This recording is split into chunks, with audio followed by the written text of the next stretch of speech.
यवतमाळ जिल्ह्यातील दारव्हा पोलीस ठाण्याच्या हद्दीत बोरी अरब आणि लालखेड गावातील अवैध व्यवसायांवर कायमस्वरूपी बंदी घालण्याची मागणी सध्या जोर धरत आहे।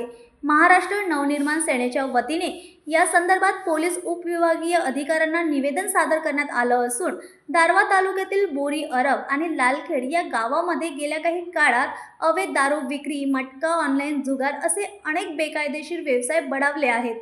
विशेष म्हणजे हे सर्व व्यवसाय पोलीस विभागाच्या डोळ्यासमोर सर्रास सुरू असल्याचा आरोप यावेळी होत आहे।